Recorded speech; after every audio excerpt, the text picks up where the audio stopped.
Halo sahabat nonton, gimana kabar kamu? Semoga kalian semua sehat selalu ya. Kali ini teman nonton kamu mau bawain cerita dari drama yang masih berjalan nih. Judulnya The Matchmaker.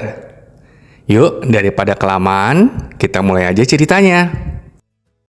Cerita kali ini membahas tentang agen cinta, atau yang biasa kita dengar dengan kata mak comblang. Konon ada seseorang yang bisa melihat pasangan hidup orang lain, tapi sayangnya orang yang menikahinya ditakdirkan untuk mati muda. Itu sebabnya banyak agen cinta adalah seorang janda. Jung Sundok adalah seorang janda, dan sehari-harinya dia menyamar menjadi Yojodek. Dia bekerja sebagai mak comblang dan menjual barang-barang wanita seperti kosmetik dan aksesoris. Sim Jung-woo adalah pemuda yang cerdas dan tampan. Namun, dia dipilih dan dipaksa untuk menikahi Tuan Putri anak raja. Saat upacara pernikahan mereka, tiba-tiba sang putri meninggal. Kehidupan Jung-woo berubah menjadi orang yang paling malang. Aturan saat itu adalah Jung-woo tidak boleh menempati posisi apapun dalam pemerintahan dan tidak boleh menikah lagi.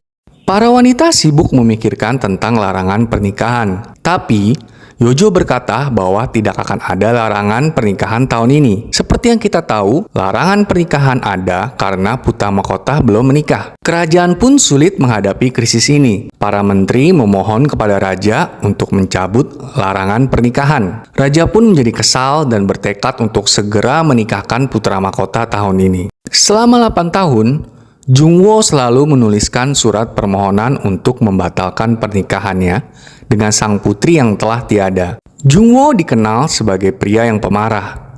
Saat di perjalanan, dia ditolong oleh Yojo. Tidak sampai di sana, mereka bertemu lagi di toko buku. Jung-woo menemukan buku erotis, dan dia sangat terganggu. Tapi, Yojo menjelaskan agar Jung-woo tidak menilai buku itu terlalu picik. Tentu saja tidak senang, Jung-woo tidak menerima begitu saja penjelasan dari Yojo.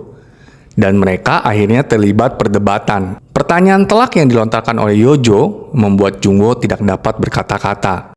Karena Jung-woo masih merasa tidak senang dan dia merasa kalah saat perdebatan itu, maka keesokan harinya dia tidak segan untuk mencari Yojo pada pemilik toko buku tersebut. Yojo pun turun untuk menemui Jung-woo dan sudah mempersiapkan membawa buku tersebut untuk diberikan kepada Jung-woo. Tapi dengan lantang, Jung-woo mengatakan bahwa dia jatuh cinta kepada Yojo dan segera mengoreksi perkataannya itu.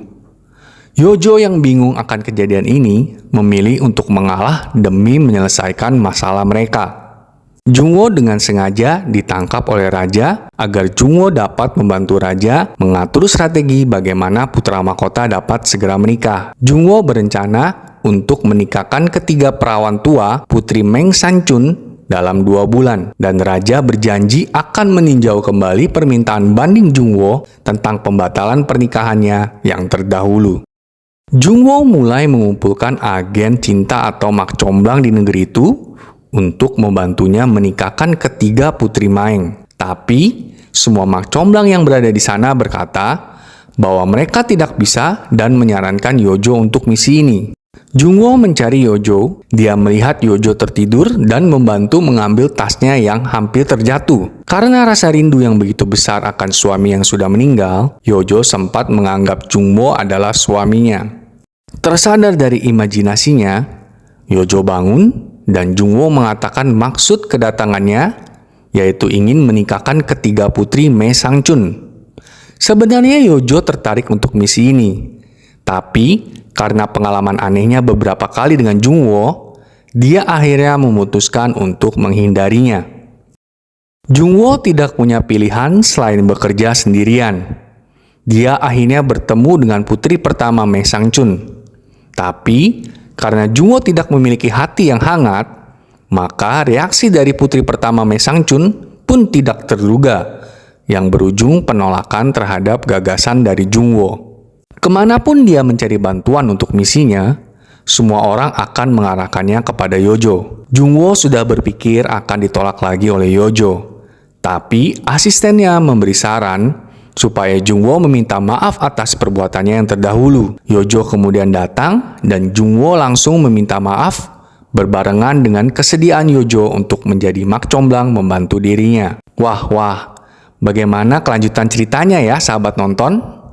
Jangan lupa untuk subscribe channel ini ya, buat tahu keseruan kelanjutannya. Dan teman nonton kamu selalu menunggu komen, like dari sahabat nonton loh. Oh ya, jangan lupa share ke sahabat nonton kamu lainnya ya. Sampai jumpa.